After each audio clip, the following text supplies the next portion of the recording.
बिल्कुल नहीं निकाल सकता। तुम्हारे बाप का देश थोड़ी है, मुसलमानों का भी उतना ही है जितना तुम्हारा है, हर किसी का देश है। लेकिन आपके बराबर में भी एक हिंदू खड़े हैं, आप मुसलमान खड़े हैं, कहाँ लड़ते नजर आ रहे हैं? अरे ये तो उनकी नजर में ना लड़ाना चाह रहे हैं, हम नहीं लड़े, कभी ना लड़ेंगे हम। ये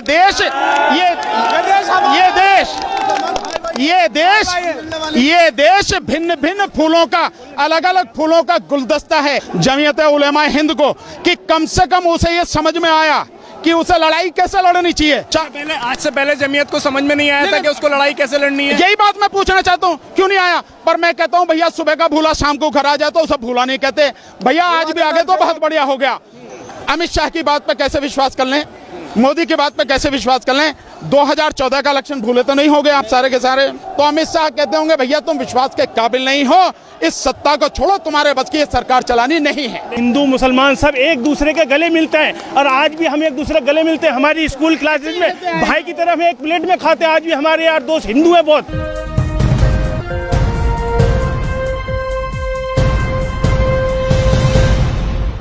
इस वक्त नागरिकता संशोधन बिल के खिलाफ दिल्ली के जंतर मंतर पर बड़ी संख्या में लोग मौजूद हैं। मेरे साथ इस वक्त मौजूद हैं खुद एडवोकेट भानु प्रताप सिंह, जो कि आज के इस धरना प्रदर्शन में आए हैं।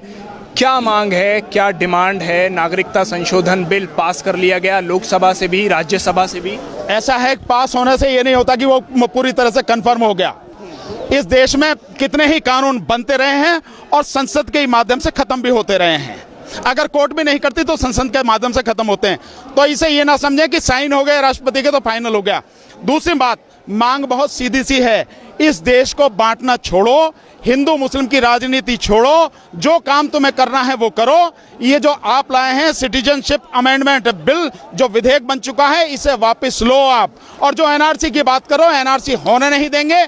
वहां असम में कर लिया, हम पूरी तरह से फेल हो गए आप।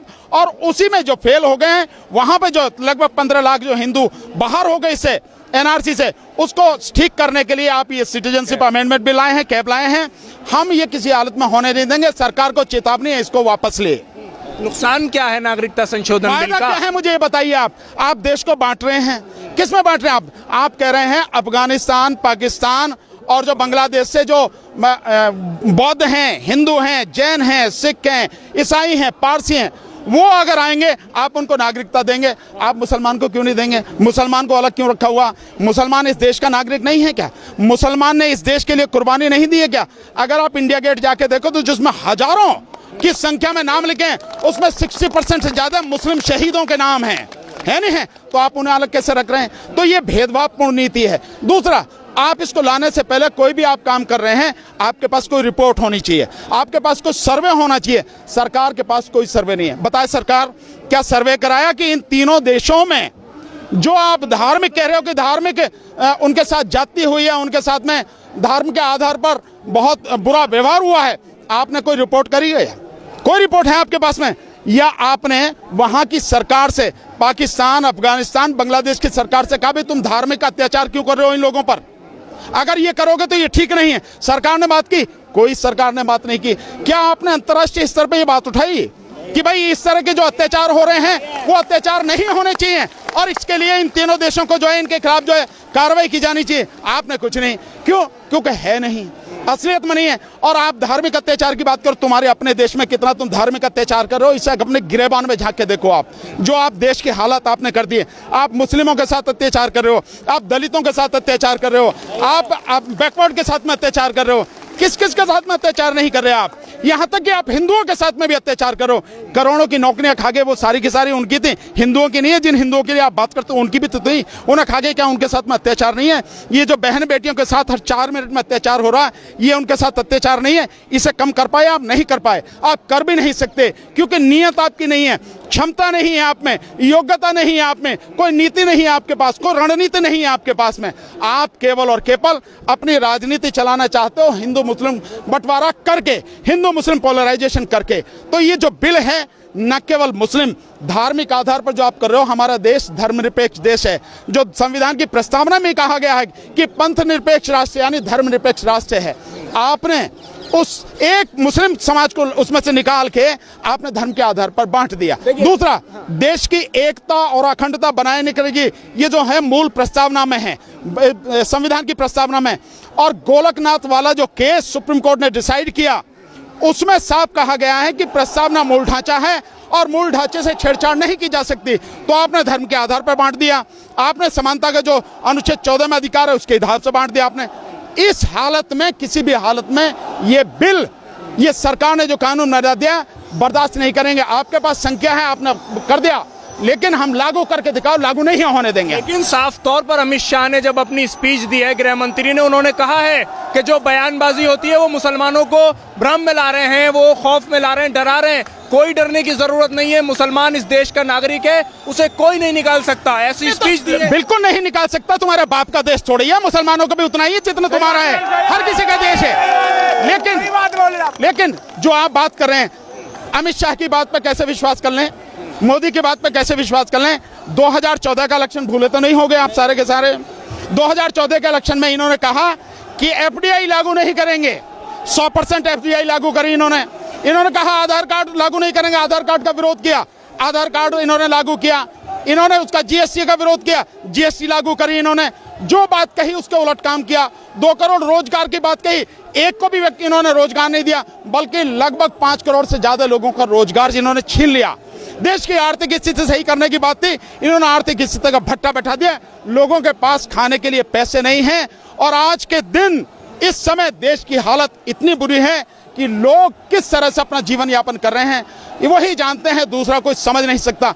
नोटबंदी से 4 करोड़ से ज्यादा लोगों के आप रोजगार खा गए, तो कैसे विश्वास कर लें तुम्हारी बात पे? क्योंकि तुमने जो किया उसके उलट काम किया, और आज यही नीति है।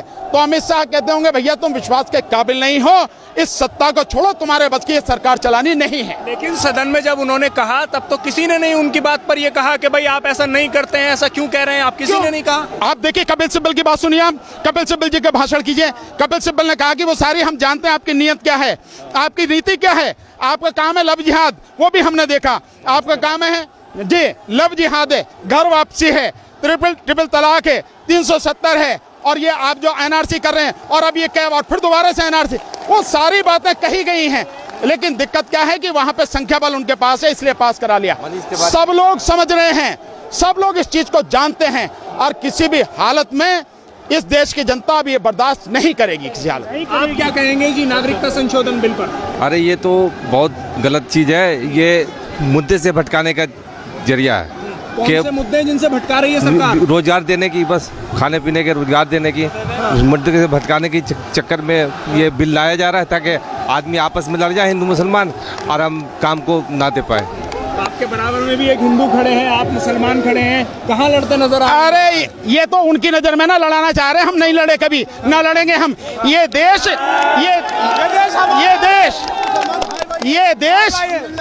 देश भिन्न भिन्न फूलों का, अलग अलग फूलों का गुलदस्ता है। इसमें हिंदू भी है, इसमें सिख भी है, इसमें ईसाई भी है, इसमें मुसलमान भी है, इसमें जैन भी है, बौद्ध भी है, पारसी है, सब फूलों का गुलदस्ता है। ये उस गुलदस्ते को बिखरने की कोशिश कर रहे हैं, लेकिन हम किसी हालत में इसको बिखरने नहीं देंगे। इस देश की संस्कृति रही ऐसी रहेगी।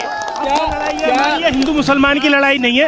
इस गुलदस्ते को जिसकी बात ये कर रहे हैं, अभी गले लगा रहे थे एक मुसलमान भाई को, एक हिंदू भाई, क्या इस गुलदस्ते को नुकसान पहुंचा रही है भारतीय जनता पार्टी? बिल्कुल, वो बिल्कुल इसी एम से वो इस काम को कर रही है, ऐसा बिल लेकर आई है। ये जो भी काम कर रहे हैं वो इस गुलदस्ते को बर्बाद करने के चक्कर में, कि हम हमेशा से हमारे जो बाप दादा हैं, हिंदू मुसलमान सब एक दूसरे के गले मिलते हैं, और आज भी हम एक दूसरे के गले मिलते हैं। हमारी स्कूल क्लासेज में भाई की तरह हम एक प्लेट में खाते हैं। आज भी हमारे यार दोस्त हिंदू हैं बहुत, अब भी मेरे साथ कॉलेज में थे कि मेरे साथ खाते थे, हम उनके साथ खाते, आज बिल्कुल भाई जैसा भाईचारा। लेकिन लोगों ने ऐसी नफरत भर दी है दिलों के अंदर, ऐसे बिल और ऐसे बयानात कर करके कि जैसे कि हिंदू हमारा दुश्मन है। हिंदू समझता है कि जो है मुसलमान हमारा दुश्मन है, जबकि हम दुश्मन नहीं है, हम आपस में भाई भाई हैं, एक ही जगह, एक ही देश के रहने वाले, और एक ही जगह के, एक ही स्टेट के, एक ही मोहल्ले के। प्यार मोहब्बत हर एक खुशी गमी में हम शरीक होते हैं, शादी ब्याह में हम शरीक होते हैं, खुशी गमी में किसी का दिया हुआ सब शरीक होते हैं। चलिए, और ये तो हुई मुसलमान धर्म की बात। आपसे पूछना चाहूंगा, क्या हिंदू धर्म में कहीं ये लिखा है कि आप दूसरे मजहब को नुकसान पहुंचाइए, या किसी धर्म में लिखा है? नहीं, अगर लिखा है तो वो बताएं, और अगर नहीं लिखा है तो क्यों कर रहे हैं वो? अगर लिखा है तो तो वो बताएं कि हमारे हिंदू धर्म में ये लिखा है। मैंने तो नहीं देखा कहीं ऐसा लिखा है। और दूसरी बात, अगर नहीं लिखा है तो फिर तुम क्यों कर रहे हो?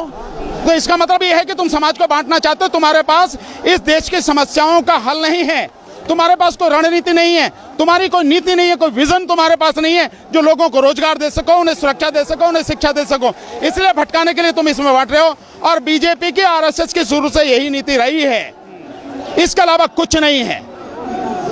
आज जमीयत उलमाए हिंद ने इतना बड़ा एहतजाज रखा है, तमाम मुसलमान नजर आ रहे हैं, हिंदुओं की संख्या इसमें क्यों नहीं है? देखिए, मैं ये मानता हूं कि पहले तो बधाई देना चाहता हूं जमीयत उलमाए हिंद को कि कम से कम उसे ये समझ में आया कि उसे लड़ाई कैसे लड़नी चाहिए। मैं तो अभी देखा, शायद जनवरी का ही मसला था, आज से पहले जमीयत को समझ में नहीं आया था कि उसको लड़ाई कैसे लड़नी है। यही बात मैं पूछना चाहता हूँ, क्यों नहीं आया? पर मैं कहता हूँ भैया, सुबह का भूला शाम को घर आ जाए तो उसे भूला नहीं कहते। भैया आज भी आगे तो बहुत बढ़िया हो गया, बहुत बढ़िया हुआ जो आज आगे, और ये बहुत कल्याण है। देखिए, अब वो समय आ गया है, ये हर किसी देशवासी के लिए, केवल मैं मुसलमान की बात नहीं कर रहा, इस देश के हर व्यक्ति के लिए अब वो समय आ गया है कि अब रुक के लड़ना है, संघर्ष करना है। अब पीछे नहीं हट सकते, पीछे देख नहीं सकते। और अगर पीछे के दरवाजे हो तो अपने हाथ से बंद कर दो वो दरवाजे। अब डट के लड़ेंगे जब भी कुछ होगा, और आर पार की लड़ाई लड़ेंगे अब, क्योंकि सरकार को बर्दाश्त करते हुए बहुत दिन हो गया, 5.5 साल से बर्दाश्त कर रहे हैं। इसे उखाड़ के फेंकना है जितनी जल्दी से हो सके। और जमीयत उलमाए हिंद ने जितनी भी संस्थाएं हैं, चाहे हिंदू की हो, मुस्लिम की हो, और आप देख भी रहे हैं, ये तो जमीयत उलमाए का हिंद का तो आज है, इससे पहले कितने भी संगठन जो हैं, जिसमें कितने हिंदू संगठन हैं और भी सामाजिक संगठन हैं, उन सब ने भी प्रदर्शन किया, लगातार कर रहे हैं। इसलिए सब इकट्ठे होके, अब अलग अलग की बजाय सब लोगों को इकट्ठे होकर करना है, और इस सरकार को उखाड़ के फेंकना भी, इससे नीचे रुकना नहीं है। बहुत बर्दाश्त कर लिया। गणतंत्र न्यूज की और वीडियो को देखने के लिए चैनल को सब्सक्राइब करें और सीधा नोटिफिकेशन पाने के लिए बेल आइकॉन को ऑन करें।